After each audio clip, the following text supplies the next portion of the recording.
Bueno, como les decía, en el día de hoy tenemos la conferencia del capítulo de pie y tobillo, donde vamos a tocar el tema de las lesiones de la sindesmosis.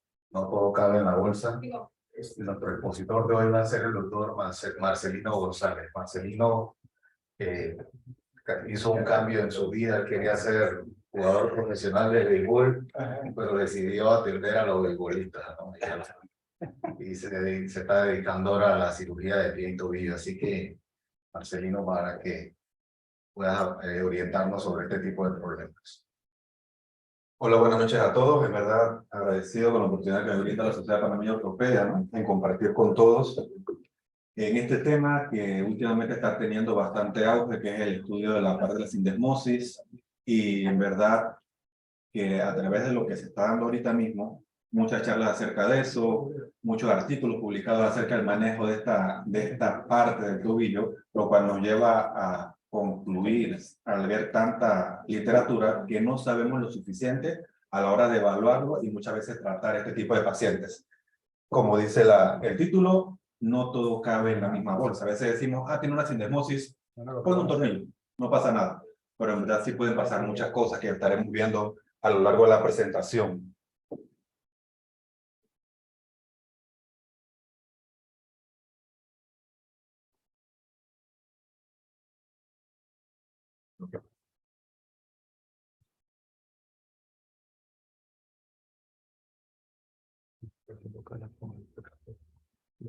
Como introducción, el tratamiento de la sindesmosis y la correcta reducción de la misma es clave para el pronóstico del paciente, es clave para la estabilidad del tobillo, es clave para tener una mortaja congruente, tener una constitución congruente, sabiendo que esta es la articulación de la que más presión por área cuadrada soporta después de la cadera. Y necesitando tener una congruencia tal que un paciente con una inestabilidad de esta articulación puede ir rápidamente a una artrosis tan rápido como dentro de los siguientes 2 años. Anatomía variable. No todo paciente tiene el peroné del mismo largo respecto a la tibia. No todo paciente tiene el peroné con la misma rotación respecto a la tibia. No todo paciente tiene la misma rotación tibial sobre su propio eje, lo que hace difícil poder valorar adecuadamente esta articulación solamente con los parámetros que conocemos o con las medidas que se nos ha enseñado a lo largo de los años. Lesionado incluso entre un 10% de las lesiones hasta un 25% de las lesiones de tobillo, solamente las ligamentarias en deportes de alto impacto. Mal reducción de esta articulación luego del tratamiento hasta un 52%, lo cual es preocupante que llevar un paciente al salón de operaciones y sabiendo que lo que hemos visto a lo largo de los años sea como tirar una moneda al aire. Y un grupo amplio de lesiones. Pueden haber múltiples combinaciones, como estaremos viendo, en las cuales se ve involucrada la lesión de la sindesmosis.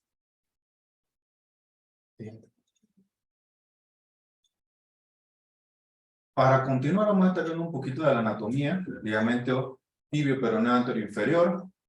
Es el que se encuentra en la imagen que se está ilustrando. Primero un dibujo, una muestra cadavérica. Este aporta 35% a la estabilidad de la sindesmosis. El ligamento, aquí se ve, ahora abierto, 35% de la estabilidad. Ligamento tibio, peroneo, posterior inferior. El que se ve aquí tiene sus 2 porciones, superficial y profunda. Hasta un 42% de la estabilidad se está debido a él. La porción profunda es el que tiene el ligamento transverso, que a veces se toma como un ligamento aparte. Aquí lo vemos ya en un corte, la porción superficial y la profunda. El ligamento interóseo, otro componente de la articulación de la sindesmosis, se ve que está en la parte interna, es un ligamento triangular muy fuerte, el cual aporta 22% de la estabilidad.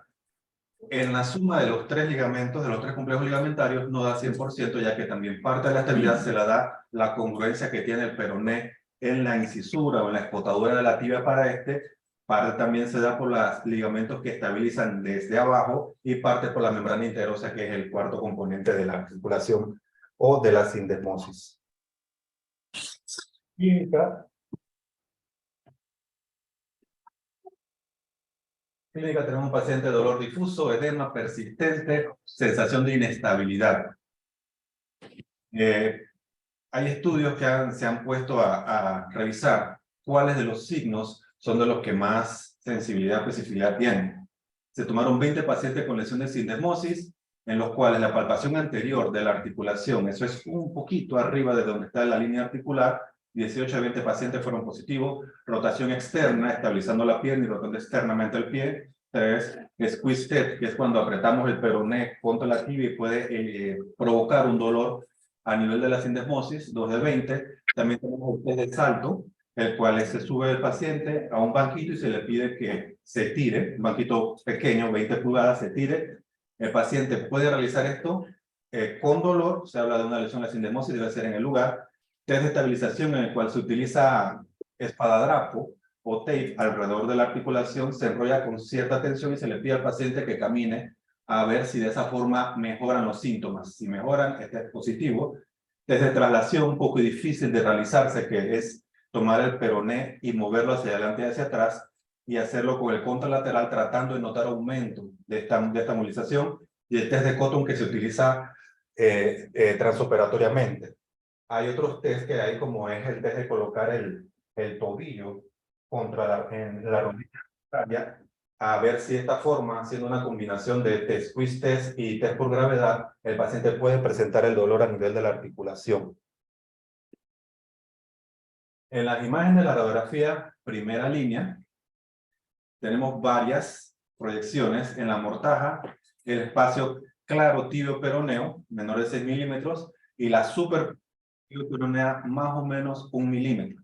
Es aquí donde comienzan los problemas a la hora de evaluación de la sindesmosis, ya que, como dijimos en un principio, no todos los pacientes cuentan con una rotación igual. También el efecto que puede provocar no tener una proyección adecuada, por lo menos por una proyección AP adecuada, deberíamos tener la tibia, que debe alinearse de forma correcta, siempre y cuando es una radiografía de pie, o estar en casi perfecta línea con la diáfisis del segundo metatarsiano.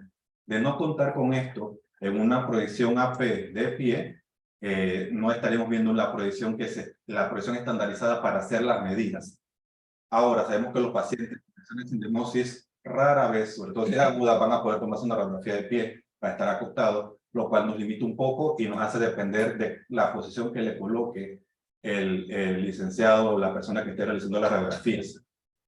En cuanto a las proyecciones AP, la superposición tibio-peronea, un promedio de 8.3, y el espacio claro tibio-peroneo, 4.6. Estoy hablando de milímetros. En la mortaja, según este autor, la superposición tibio-peronea está del 3.5 y el espacio claro tibio-peroneo 4.3, siendo el más estable, el más comparable o el que tiene menor variación a la hora de probar una rotación o la otra. Ahora, en este punto también tenemos que saber que hay pacientes que no cuentan con la misma profundidad de la incisura, por lo cual este espacio puede variar. Incluso en algún tiempo se comenzó a describir pacientes que tenían una apertura de la sindesmosis de forma natural o que nacían de esa forma. Pero en verdad lo que se vio fue que la incisura o la escotadura de la tibia es más llana, es menos profunda en algunos pacientes, pudiendo incluso ser hasta plana, en pocos de ellos convexa, y teniendo una profundidad promedio de 2.8 milímetros, llegando hasta 4, hay un autor que reportó hasta 6 milímetros de profundidad. Y en las radiografías, al tener de ambos pies una diferencia de 2 milímetros respecto al pie contralateral, hace ya una diferencia para el diagnóstico. En una radiografía lateral, solamente corroborar que el eje de la tibia esté directamente superior al domo del astragalus. Aquí es importante esta parte, quería comentarles, si ustedes ven, el peroné a nivel de la articulación se encuentra directamente detrás de la tibia. Pero si vamos subiendo, el peroné cada vez está más hacia atrás en una proyección lateral, lo cual hace que a la hora de colocar un tornillo, según sea la altura del peroné, va a variar el ángulo en el cual debe el tornillo dirigido. Otro punto a tomar en cuenta que a veces lo pasamos por alto y solamente nos guiamos y que son 20 grados respecto a 20 grados respecto a la horizontal que debo seguir a la hora de colocar el tornillo. La altura de la colocación del tornillo también la estaremos hablando un poquito más adelante. Aquí a la hora de las mediciones se hacen 1 centímetro por encima de la línea articular. Vemos entonces el espacio, la superposición, el espacio claro tibio-peroneo y el espacio claro medial, el cual debe ser de 4 milímetros en promedio, pero en verdad lo que se busca, sobre todo en una proyección de mortaja, es que podamos ver que está igual, que está simétrico. Cualquier asimetría en una proyección de mortaja del espacio claro o medial nos va a decir que muy probablemente tengamos algún problema en la estabilidad lateral.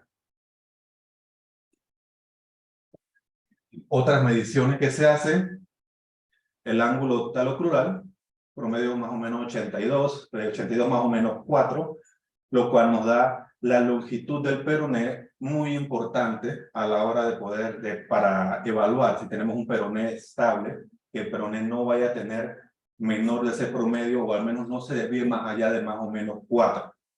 En la imagen de la izquierda,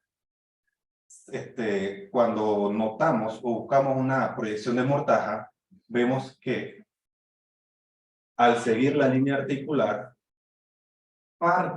una muy pequeña parte del techo se encuentra en el peroné. Ese pequeño tubérculo se llama tubérculo de Wachtaff. Y se dice que a nivel del tubérculo de Wachtaff se debe poder pasar una línea que debe estar completamente congruente al techo de la articulación del tobillo. Se llama línea de Wachtaff. El otro que conocemos, el signo de los 10 centavos o el arco de Shenton, que es el que se forma en una proyección de mortaja y que debe ser más o menos congruente. Esa es otra forma de poder evaluar la longitud del peroné. Ahí está, en esa parte. Continuando, imágenes de tomografía computada, estudio de elección para poder determinar en qué o qué tanta separación se tiene. Se habla de que más de 2 milímetros de apertura respecto al contralateral, ya estamos hablando de una lesión. Y tomando en cuenta las variables que puede haber dentro de cada persona. 15 grados de malrotación del peroné respecto al contralateral. Y la tomografía computada, en los últimos años se han estado promocionando tomógrafos con el paciente de pie. Hasta el momento no hay una evidencia clara que justifique la utilización de los mismos. Y como lo comenté, variantes en la profundidad del receso tibiofibular, importante tomarlas en cuenta. Continuando con las imágenes, la resonancia magnética, bastante útil en las partes agudas, ya que en la parte crónica vamos a estar utilizando mejor un CAT, nos ayuda a ver malas uniones, nos ayuda a ver acortamiento. En cuanto a la imagen, nos permite ver la estabilidad a través de si hay edemas en los ligamentos, si hay ruptura de los mismos, o hay sinovitis excesiva en la misma articulación tibioperonea. Nos ayuda también a ver si hay lesiones cartilaginosas o alguna otra condición asociada. Ultrasonido se puede utilizar para inestabilidad, por bastante operador de perniete, y evaluar la inestabilidad a través de la artroscopía. Ya podemos decirlo anecdóticamente o usualmente lo que se hace es que se introduce ya sea el lente que mide 3.5 o el condrótomo o el shaver. Si permite que se ingrese, tenemos una articulación que está inestable. O si empujamos mirando el peroné con la cámara y con el otro aparato, ya sea el condrótomo o lo que tengamos, empujamos el peroné y hay un movimiento excesivo, el peroné se ve cómo se traslada hacia atrás y hacia adelante, también habla de inestabilidad, pero no hay un consenso de cuánto sería el movimiento para dar un diagnóstico como tal. Entonces vamos para la clasificación, unas clasificaciones bastante amplias, unos autores tienen una u otra, pero en general las lesiones de sinemosis pueden ser congénitas, adquiridas atraumáticas o traumáticas. En cuanto al tiempo de la más utilizada, el doctor Van Dyke, aguda, menos de 6 semanas, o aguda de 6 semanas, 6 meses, y las crónicas de más de 6 meses. Continuando entonces con la clasificación, también se puede clasificar en cuanto al grado de separación que esta tiene. Puede haber sin diastasis, En este caso, el tibio peroneo anterior inferior puede ser que está lesionado, una articulación bastante estable, una diastasis latente, un poco más difícil diagnosticarlo, pero quizás con una resonancia magnética puede haber que el tibio peroneo anterior inferior y el ligamento interóseo son los que están lesionados, pudiendo haber o no lesión del deltoideo, el cual también brinda estabilidad a la sindesmosis, y con diastasis, en el cual ya vamos a tener el tibio peroneo posterior inferior y muy probablemente una fractura asociada. Vamos entonces con el tratamiento. Vamos avanzando. Sin diastasis, un esguince alto de tobillo, tratamiento conservador, va a depender de cómo esté el paciente. Por lo general vamos a tener un paciente con edema, dolor y edema, dolor e incapacidad para el apoyo. Por lo general los deportistas con este tipo de lesiones pueden demorar unas 2 semanas en comenzar un apoyo en programa de recuperación. Personas no deportistas, quizás personas de más edad que tengan un esguince alto, se puede demorar hasta 4 semanas para iniciar el apoyo y luego de esto darle inicio a un apoyo ya habiendo comenzado rehabilitación. Radiografía control, se recomienda a las 4 semanas una radiografía con apoyo y poder comparar, si es posible, la radiografía previa con esta. Y el apoyo para darle estrés a la articulación y poder ver si hay cambios. Terapia física siempre mandatoria. Y en los deportistas, la recomendación es vuelta deportiva sin dolor. Si tenemos un paciente que ha sido manejado conservadoramente, ya hicimos terapia, pasamos las 4 semanas, pasamos las 6 semanas, 8 semanas, el paciente sigue sintomático, ya es mandatorio una resonancia, a ver si tenemos ya sea una lesión de cartílago, o si tenemos lesiones ligamentarias que no hayan recuperado, las cuales pueden llevarnos a una cirugía de estabilización. Con diastasis ya entonces tenemos una corrección mandatoria. No es tolerable ningún grado de diastasis. Reducción debe ser anatómica. Se recomienda, o algunos recomiendan, visión directa. ¿Cómo se hace la visión directa? Se debería abrir la parte, hacer un abordaje lateral o posterolateral del peroné, llegar hasta la parte superior del peroné y poder visualizar donde inicia la superposición tibio-peronea. Poder visualizar dónde se va a colocar la tibia y pudiendo incluso colocar un clavo de Kirchner transitorio, verificar la posición para luego ir a la fijación. Restaurar las características del peroné. Al final tenemos varios casos que vamos a ver que en verdad un tiempo atrás se decía que malleolo peroneal, 7 centímetros desde la punta, de ahí para arriba, no se fija. Pero en verdad eso ha ido cambiando y cada vez se está ingresando, comenzando a fijar incluso fracturas más altas, buscando eso, tener una estabilidad del peroné. ¿Cómo se logra? Restaurando la longitud, la rotación, la relación con la tibia, muy importante. Y debemos garantizar una articulación estable. De no tener una articulación estable, lo comentamos al principio, la artrosis de tobillo es tan rápida como en los siguientes 2 años. Entonces, viene una de las discusiones tan importantes. ¿Qué es mejor, el botón o la sutura? Perdón, el botón o la sutura. ¿El tornillo o la sutura?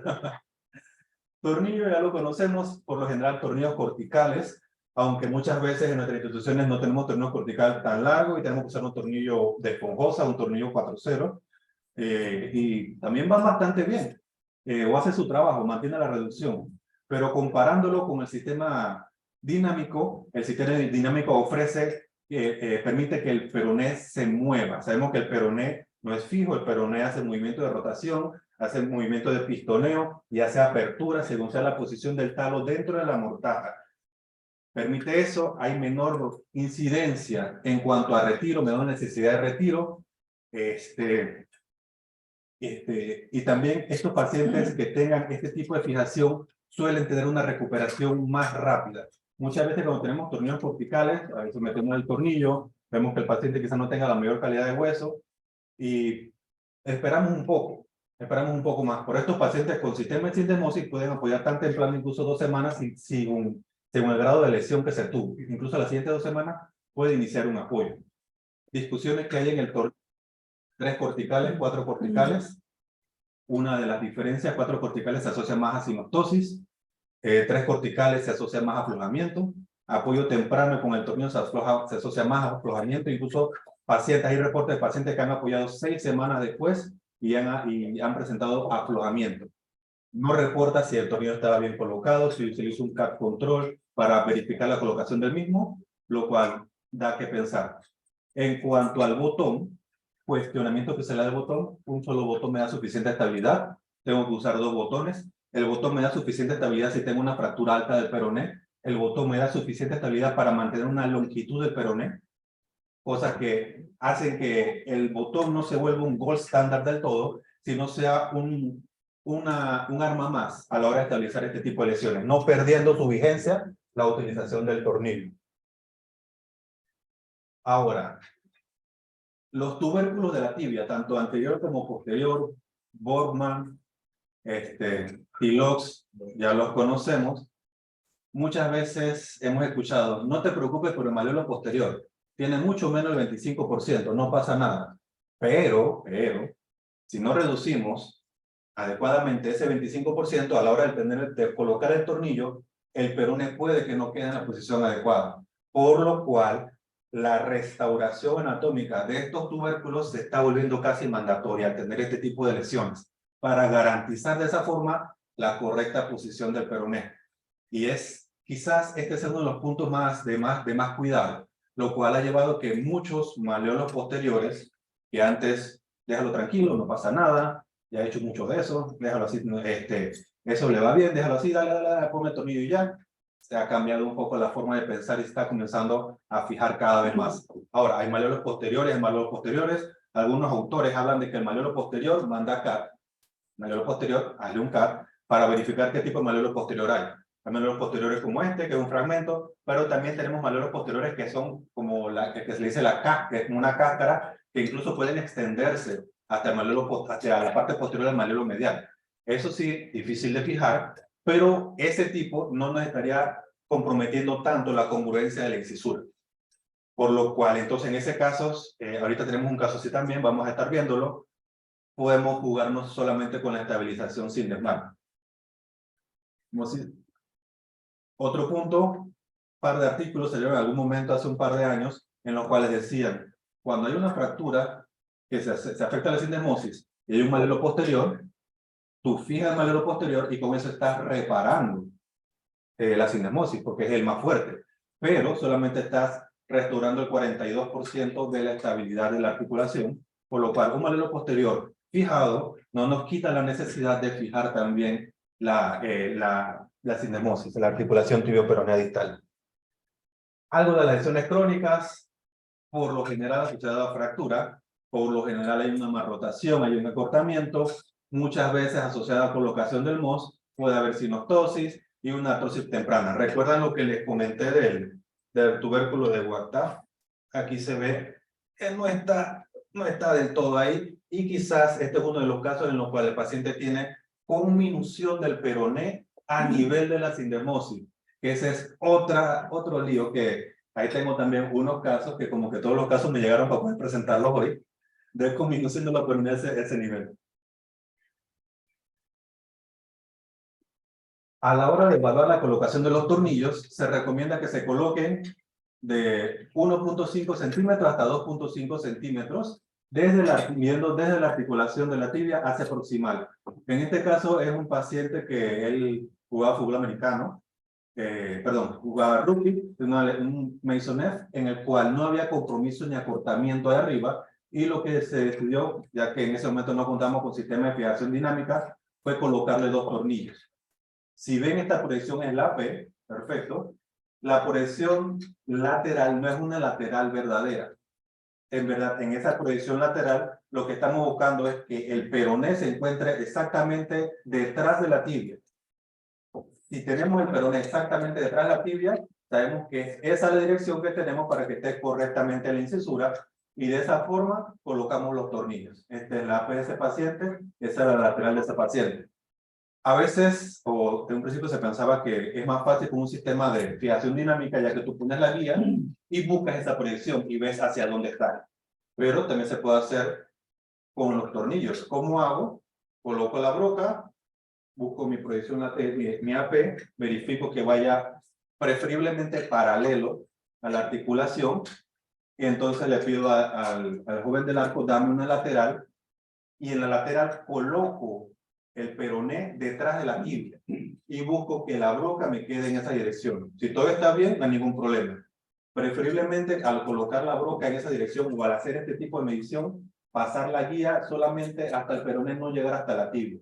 Es más fácil hacer los cambios si tenemos un solo hueco en la segunda cortical del peroné. Hacerlo de esa forma un poquito más fácil. Y comenzamos con los casos. Tenemos a este paciente. Tiene, si pueden ver, este es uno de los pacientes que tiene conminución a nivel de la sinesmosis. Tiene un fragmento acá. Aquí como que parecía que tenía algo, como que no. Pero bueno, vamos. Ah, y además tiene apertura del espacio claro medial. Tenemos una clara inestabilidad de la sinesmosis en este caso. Y se procedió a la estabilización del mismo. ¿Cómo procedimos? Colocamos una placa terciotubular bloqueada en este caso. Aquí se ve un par de fragmentos con minutos, quedaron más o menos aquí reducidos, pero buscamos la longitud del peroné, reducción anatómica y poder tener una articulación congruente. Ahí está. Esa es una lateral, por ahí se ve que el tornillo está un poquito más adelante de la mitad del medio. Si buscamos la verdadera proyección, el peroné detrás de la tibia está en el centro.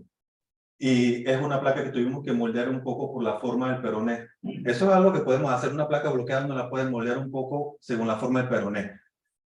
Otro punto, si tenemos un paciente que estamos planeando de un principio hacerle una fijación de la sinesmosis, es preferible colocar la placa no totalmente lateral, sino un poco hacia posterior. Al colocarlo un poco hacia el posterior, nos puede pasar esto, ya que después que pasa la sinesmosis, hay un borde posterolateral del peroné que se comienza a hacer más lateral y nos toca hacer este tipo de modificaciones a la placa. Pero al colocar la placa un poquito hacia posterolateral, nos permite que el tornillo agarre un poco más de peroné y uno se siente como un poco más seguro a la hora de la fijación.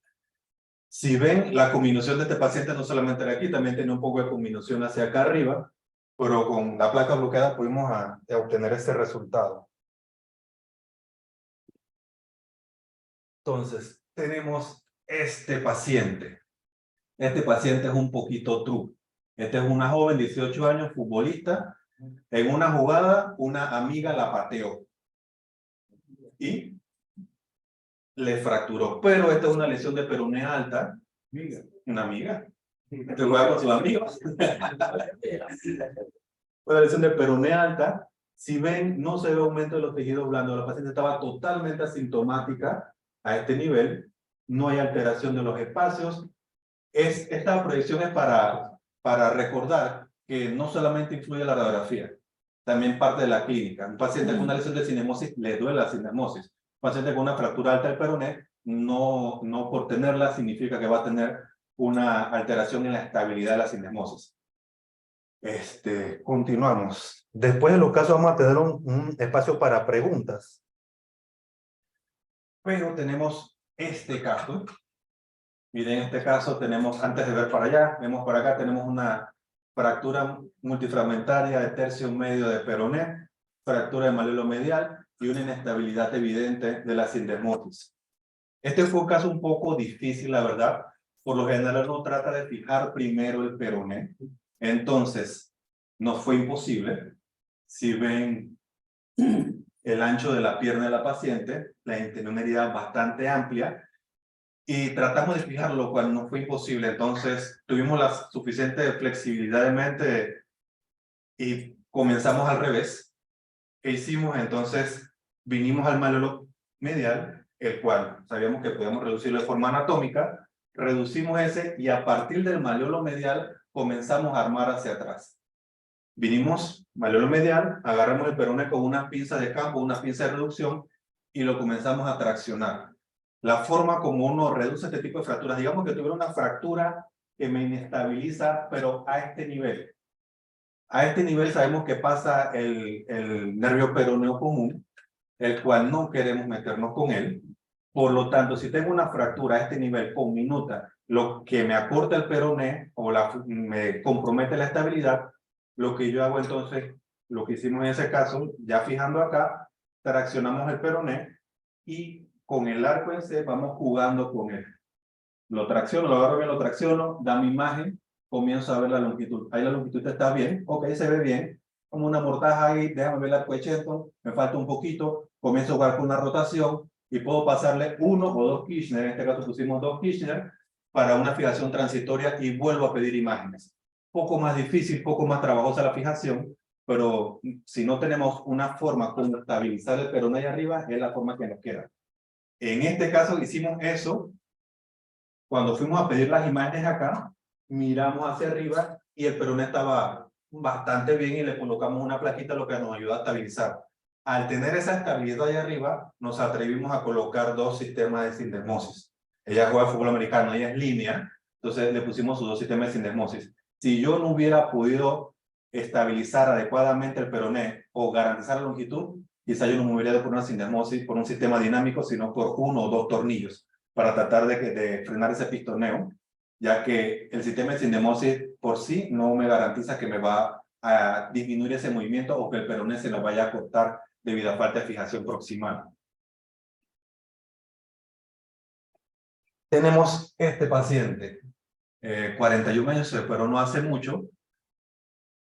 Si pueden ver, y alguien dirá no se ve tan mal, pero miren, aquí hay un fragmento de la sindesmosis, combinación a nivel de la sindesmosis, medio acá atrás. Este paciente, con esa combinación a nivel de sindesmosis, aunque yo no haya visto en esta mortaja, hasta se ve como que está medio superpuesto, no me confié y vamos a llevarlo al salón de operaciones. En el salón de operaciones le tomo una imagen antes. Miren. Ahí sí se ve abierto. Entonces, ya viendo eso, sabemos que es un paciente que quizás si se hubiera manejado de forma conservadora, no hubiéramos tenido un buen resultado. Procedimos con este paciente, se le colocó una placa bloqueada. El fragmento de la sindesmosis a este nivel estaba bastante pequeño. No nos atrevimos a colocarle un tornillo que se pueda hacer, un tornillo pequeño, un tornillo 7, 2.0 o un canulado para estabilizarlo. Estaba con minuto adelante, con minuto atrás, pero al hacer la tracción le pusimos un par de Kirchner transitorios y le colocamos la placa pudiendo restaurar la anatomía y le colocamos después un sistema de fijación dinámica para cerrar la sindesmosis y tenemos un resultado satisfactorio. Ahí está la imagen que se ve la tibia, pero detrás de la tibia. Otra de las ventajas que nos ofrece el sistema dinámico sobre el tornillo es que permite una mayor libertad a la hora de la dirección de la colocación. El sistema dinámico puede que no esté del todo en el centro, un poquito más para allá, un poquito más para acá, pero de alguna forma el peroné se busca su sitio en la escotadura o en la incisura, cosa que no permite el tornillo. El tornillo va en una dirección y en la dirección que va, a esa dirección se va a llevar el peroné. Sabemos que a veces se aflojan, muchas veces se aflojan, pero no le, se puede regresar un poco, pero no le quita la posición, se mantiene ahí. Quizá lo mejor que pueda pasar es que se rompa para que regrese a su sitio. Pero si se aflojan, a veces se mantienen fuera de la posición. Entonces, para recordar, lesión de sindesmosis, un amplio abanico de posibilidades. Hemos estado hablando estos minutos y hemos visto una gran cantidad de lesiones diferentes y no hemos contado las lesiones como las congénitas o las traumáticas adquiridas de la sindesmosis ya asociadas a otras enfermedades. Pero viendo toda esta cantidad de lesiones, un par de cambios y muchos artículos que han salido, sabemos que tenemos que seguir pendientes de los cambios que se van dando y no tomarnos chance a la hora de tener una duda en cuanto a la fijación de esta lesión. Restaurar la anatomía del peroné es muy importante, de esa forma podemos garantizar una reducción anatómica y si hay alguna duda, fíjela, así nos decía nuestro profe allá en el fellow, Marcelino, si usted tiene una duda, fíjela. Poner una fijación transcindemal de más, no hay ningún problema, se puede retirar sin un tornillo, se puede dejar. No ponerla, eso sí nos puede preocupar después. Entonces, con esto estoy concluyendo la conferencia. No sé si hay preguntas en cuanto a los casos. Doctor Mosquera, muchas gracias.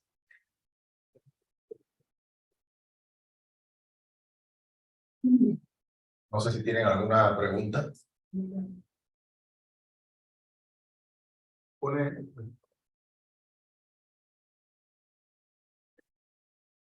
Al momento de la fijación, con cualquier sistema que tú decidas, si dinámico o fijo, el pie, ¿pones alguna posición especial? Esa pregunta es importante, sabiendo que el astrágalo, el domo del astrágalo, no tiene el igual diámetro adelante que atrás, y entonces se estuvo hablando un tiempo que hay que ponerlo en dorsiflexión forzada, porque de esa forma evita la malreducción. Después que no, mejor lo ponemos en pletiflexión porque así reduce mejor, pero hoy en día la posición que más se recomienda es que esté en neutro. Que esté en neutro, si se va, eso sí, la utilización de clamp ya no es tan recomendado, ya que provoca malreducción. Lo que se recomienda, aunque parece mentira, es que otra persona con las manos reduzca un poco la articulación. ¿Cuándo lo va a hacer? Si se va a colocar un tornillo, vamos a colocarlo para atrás. Ahí está. Si se va a colocar un tornillo, le pedimos a otra persona que nos ayude con las manos a reducir. ¿Cuándo lo va a hacer? Cuando tenemos el tornillo aquí. De esa forma, entonces, cuando comience a avanzar, ya tengo la reducción colocada y el tornillo va a mantener la posición.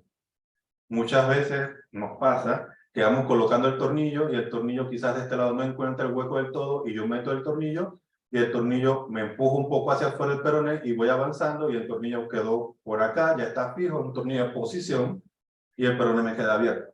Entonces, para el tornillo se hace la presión en el momento de pasar o en el momento de ingresar en la cortical de la tibia. Si es un sistema de botón y sutura, se pasa el sistema, en el momento de que voy a apretar el sistema, ahí es cuando la persona nos ayuda con la reducción. Y la posición del pie, 90 grados. Algunos hasta dicen que en verdad no es tan importante la posición del pie.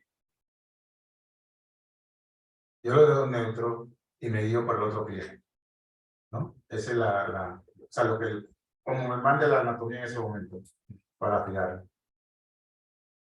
Si es un sistema estático, 3 o 4 corticales. 3 o 4. 3 o 4. Este es aquí el dilema. Es que vi que presentaste varios casos. Ajá. Había uno en 4, otro en 3. Imagino que son casos tuyos, ¿no? Sí, en verdad todos son casos míos. La mayor parte de las veces me gusta de 4.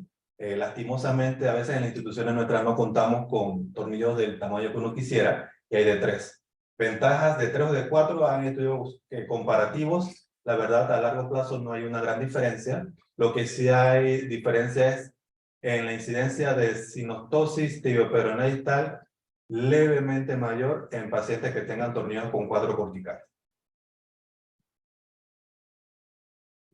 Volviendo al tema de la presión que le hace el asistente, tú dijiste que lo hace cuando el tornillo va pasando. ¿Y qué tal cuando vas haciendo el hueco con el drill? Porque si tú haces el hueco con el drill sin la presión y luego haces la presión para meter el tornillo, puede que cambie ligeramente el orificio de la tibia, ¿no? Sí. Yo uso plano. Pero sin mucha presión. Pero sin mucha presión. Pero pongo... Eso es un punto es importante, es cierto. Si se hace la presión durante la colocación de la broca, pudiera variar un poco la posición del tornillo. Sobre todo si vamos a tener un paciente que no podemos garantizar la longitud del peroné, que tenga una fijación transitoria con unos Kirchner. La verdad, nunca me ha pasado. Yo veo paciente, tengo una buena posición, realizo el agujero a través de la tibia del peroné y coloco el tornillo. No he tenido problema en cuanto a eso. Pero sí es un punto importante porque puede variar la altura a que está un hueco respecto al otro. Siguiendo con el tema, a mí por eso me gusta usar el clamp, pero delicadamente, porque en eso que pasa, no quiero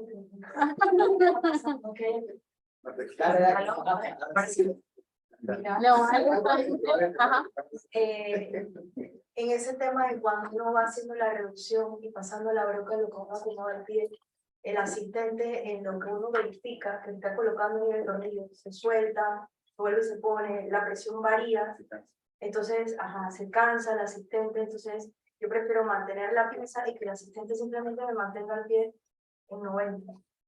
Sin mucha presión. Sin mucha presión el clamp. Yo creo que lo importante del clamp es no cerrar la sindesmosis con el clamp. O sea, no hacer la reducción con el clamp, porque ahí es donde forzamos una reducción que no necesariamente esas cosas que pones el clamp ves la radiografía y dices, no cerró, apriétalo más. Y empieza el residente, el R4 ahí con todo el brazo y montándose encima y apretando esa pinza para que cierre. Va a cerrar, pero no va a cerrar en la incisura. Entonces, lo más natural posible es hacerlo con la mano. Lo que puedes hacer si tienes, o sea, lo que yo he hecho cuando tengo la incisura, la cinemosis muy abierta y no se mantiene, cuando reduces el peroné, porque a veces cuando reduces el peroné solamente ella recupera un poquito, es cerrar con la mano y cuando está cerrada, entonces montar el plan para que se sostenga. Y así, entonces después pasando el seguro, pero no lo hago de rutina, porque normalmente las rotaciones son tan grandes y uno lo puede, es un poquito de rotación, un poquito de cierre y uno lo hace con la mano y la verdad que tampoco yo he tenido problemas, pero y los clamps no siempre están a mano en nuestras instituciones que son un lío conseguir esos clamps. Siempre me ayuda. Pero sí, eso es lo que pueden hacer, es cerrarlo con la mano y ponerle el clamp para que sostenga la reducción. Una pregunta aparte, no es directamente con esto, pero para poder, cuando uno tiene dudas, esos perones que enseñaste que parecen no estar muy desplazados, que si es conservador, que si no, una forma de diagnosticar inestabilidad medial es hacer la radiografía con estrés con gravedad. Y aunque no es algo directamente de la sindesmosis, pues también te va a dar algún dato de la sindesmosis. ¿Lo usas? ¿No lo usas? No lo uso de rutina porque en verdad no todo el tiempo tengo el paciente o el tiempo de llevar al paciente a radiología, porque por lo general el que toma la radiografía no lo sabe hacer o no lo quiere hacer. Y entonces por lo general no tiene que ir uno allá, poner el paciente en el borde de la cama, entonces en el borde de la camilla, le pone el pie, que se sostenga la placa acá y que se tome la imagen para poder ver si a través de la gravedad hay un tipo de apertura. Pero no lo utilizo. Por lo general también lo que hago es que uno palpa, ¿no? Ve que le duele de este lado, sabemos que tiene una lesión y de esa forma tomamos la decisión.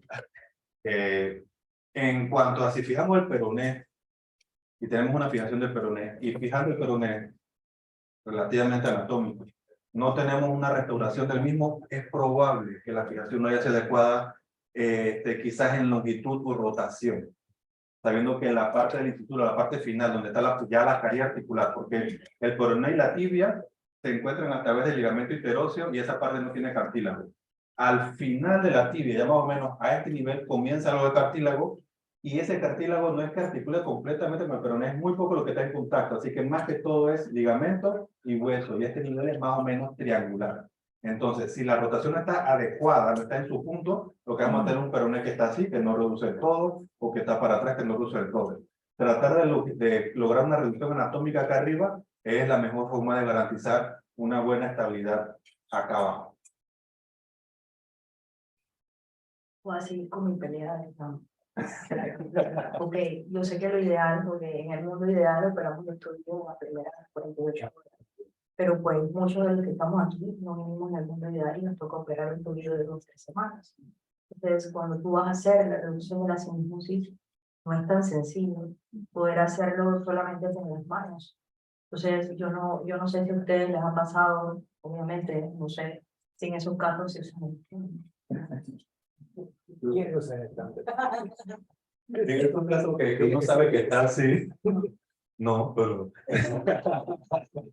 en esos casos, en verdad es donde es más ya mandatorio, ¿no? La reducción abierta y directa nos toca entrar, ver la superposición y pasarle por lo menos algo allá adentro, un ronchera, arrancar un poco de fibrosis que se tiene ahí para que permita que se aproximen. Va a quedar suficiente ligamento para que salga, pero sacarlo un poco porque nosotros sabemos que lo que hay una apertura del cuerpo como que, hey, aquí esto está abierto, hay que llenar el tejido fibroso. Y lo hace así en las articulaciones, en las fracturas, lo hace así en todas partes.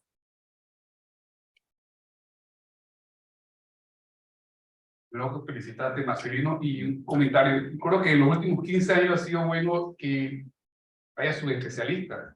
Ya vemos de distintas edades y que hemos visto tantas cosas ahí. Yo recuerdo, pues cuando estaba de residente, que uno llegaba y le metía tornillo, un control con el arco en C, que fuera paralelo a articulación, y se retiraba 6 semanas, no se lo retiraban hasta que se rompiera. ¿Hay alguna diferencia? Movimientos de nuevos implantes, por ejemplo, los botones esos, utilizan también a veces como si fueran los endobotones, varias formas de fijar la sindesmosis versus los tornillos. si han visto alguna diferencia clínica con los pacientes, aquí que están los especialistas en pie y tobillo, versus eso nuevo a lo que usaba antes. Porque uno radiográficamente puede ver las cosas muy bonitas y todo, pero también me gustaría saber cómo es lo que el paciente tiene clínicamente después.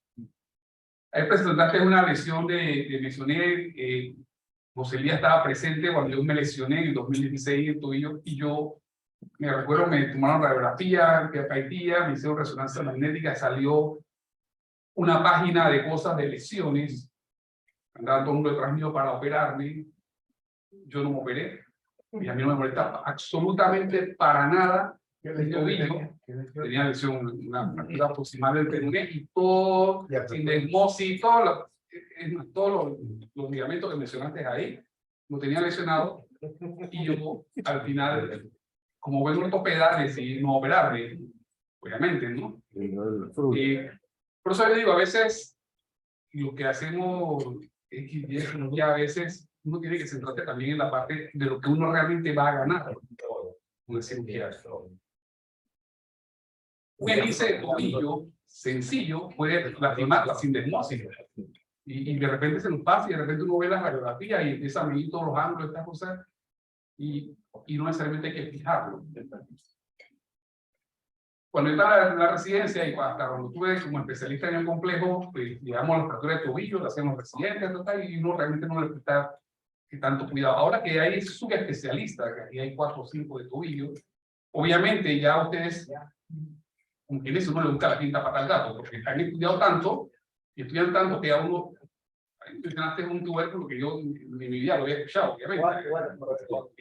No sé si es nuevo, eso, inventaron ahora o qué, pero que aquí lo había escuchado. Pero yo no sé, como aquí hablamos de distintas generaciones, obviamente médicos de distintas generaciones, yo no sé a veces si tanto conocimiento de repente nos enreda, porque al final lo que uno quiere es que el paciente esté bien y uno puede hacer todas las cosas, pero yo no sé realmente si ha habido cambios en el tornillo que no cuesta nada versus no sé cuánto costará un implante de esto, que encarece obviamente una cirugía, si hay tanta diferencia o usando cualquiera de estos, si la ganancia clínica del paciente, que al final lo que uno quiere es que el paciente no le duele, que sea funcional, si todas estas cosas que se están haciendo a nivel de tobillo, a lo que hacen hombros, a lo que hacen rodillas, si realmente el paciente tiene la ganancia que uno quiere. Sí, para la fijación de la sindesmosis, como se mencionó al principio, lo que se busca es garantizar la anatomía. Si tenemos una lesión de peroné alta, quizás me gustaría por lo menos colocar un sistema de botón y sutura. Pero siempre y cuando yo pueda mantener una estabilidad distal del peroné, una longitud, una rotación, que las imágenes se vean bien, en verdad no se las pudiera jugar. Los esguinces altos, como comentamos en un inicio, pueden manejarse conservadoramente bastante bien. Se pueden tomar radiografías control, a veces apertura, pero muchos de ellos van bastante bien. En cuanto a... Ya se trabó. Déjenme buscar la imagen.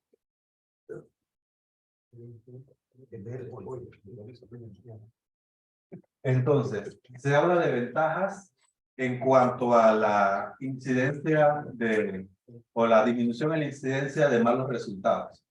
Este paciente se le colocaron esos 2 tornillos. Ese paciente nunca le quité los tornillos. Ese paciente anda totalmente asintomático. Entonces, no es que el tornillo sea malo, por eso mismo le comenté en un principio que puse el tornillo de un lado, el botón del otro. No es que el tornillo va a pasar a la historia, sino que tiene sus indicaciones. Y bien utilizado, a los pacientes le va a ir bien. Un tornillo puede estar, ¿cuánto? El tornillo sólido más caro pudiera estar en ¿cuánto? 30, 90 dólares, a lo mucho. 80. 80 contra 1.200. Eso es lo que cuesta el sistema de sindesmosis, alrededor de $1.200, 1.800 según sea la casa, la marca que se utilice.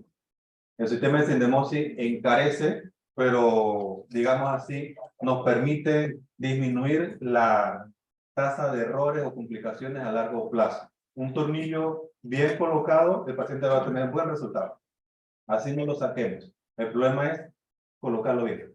Si quedó bien colocado, perfecto. Yo me acuerdo cuando éramos residentes, incluso uno llegaba y dice, no, que aquí dale, y pasaba el peroné y le pega la tibia, ¡le pega la tibia! ¡Uy! Pero en verdad, viéndolo bien, esos tornillos cuando se rompían, por algo fue que se rompieron, porque estaban quizás manteniendo la articulación fuera de una posición adecuada. No, que eso se rompen, porque se rompió.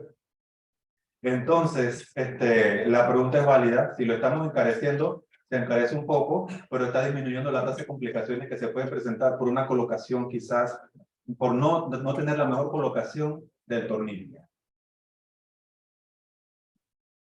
En cuanto entre la sindesmosis, entre los sistemas de fijación de suspensión, cualquiera sea, y el tornillo, los estudios gringos se comparan en costo porque los gringos quitan el tornillo de rutina. Entonces, eso obviamente encarece mucho más un tornillo porque son 2 metidas a operaciones. Pero si nosotros tenemos la tendencia, por lo menos en Panamá, nosotros casi todos no quitamos un tornillo y muchos inclusive lo quitan en un consultorio, pues obviamente no va a ser tan caro la quitada de tornillo y obviamente el sistema de sindesmosis va a ser mucho más caro.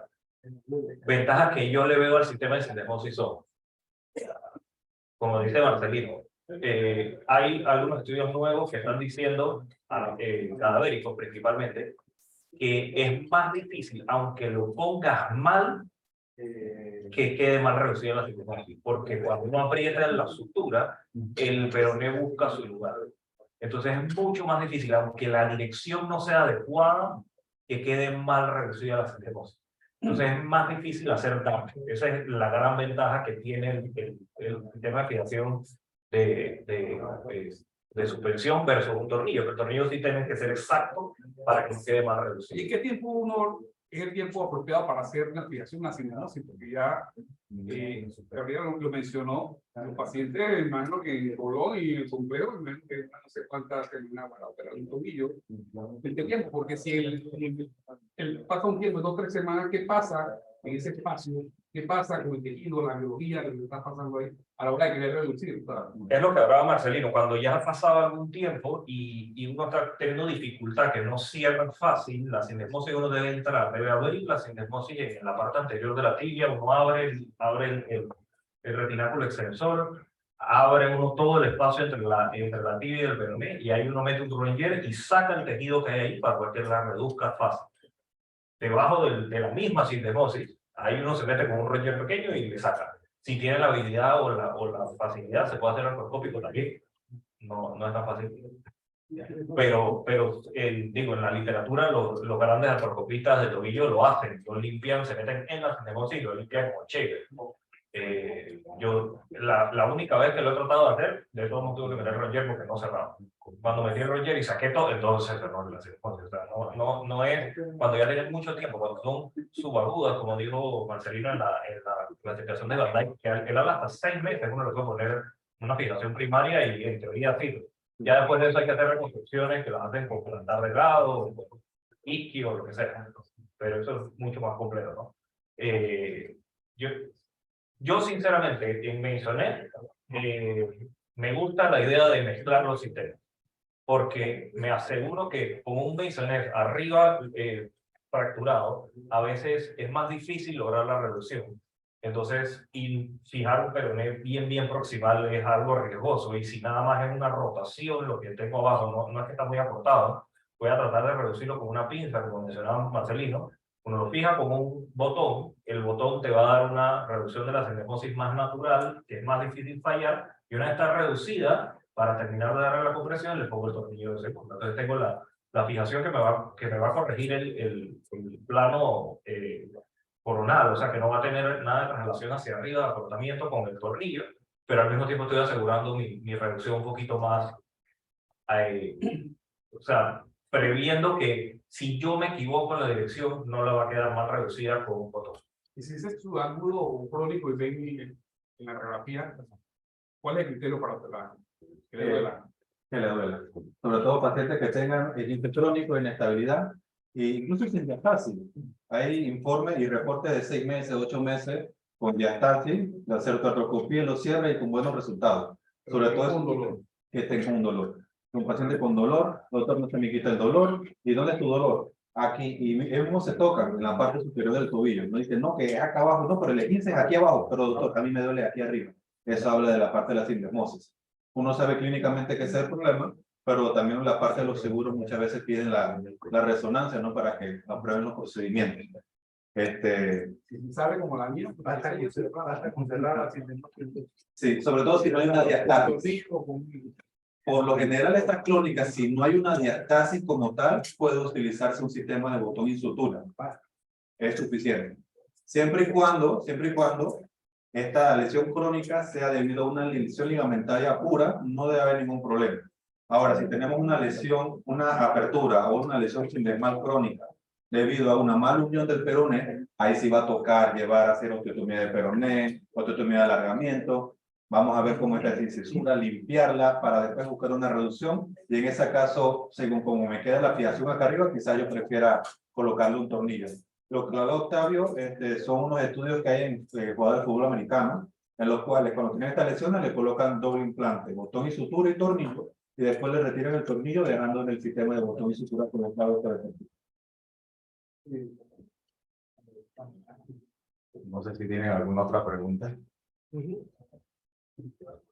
Ya para cerrar. No, fíjate que no es una pregunta a ti, así que más es un comentario con respecto a tu comentario.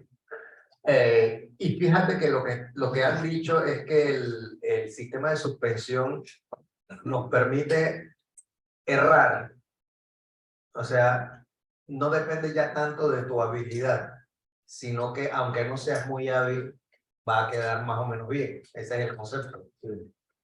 Y ese es un problema, porque yo creo que, como le comentaba aquí a José Elías, que lo que pasa es que nos estamos volviendo menos hábiles. Estamos haciendo cosas, es como por ejemplo la inteligencia artificial. Más adelante vamos a ser todavía menos hábiles porque la inteligencia artificial va a hacer cosas por nosotros. Entonces, eso lo estamos viendo en toda la rama de la medicina. Nosotros que somos cirujanos, estamos buscando cosas que hagan que el cirujano mediocre pueda tener buenos resultados. Entonces, al final, los que se entrenan con un nivel no tan excelente, digamos, ¿no? Entonces, hay que mirar eso también, sobre todo con el aspecto de los que estamos entrenando. O sea, yo creo que deberíamos esforzarnos por entrenar residentes con un nivel de excelencia, ¿no? Y bueno, eso me parece importante. Bien. Vamos a dejar que Marcelino coja. Gracias a todos. Gracias.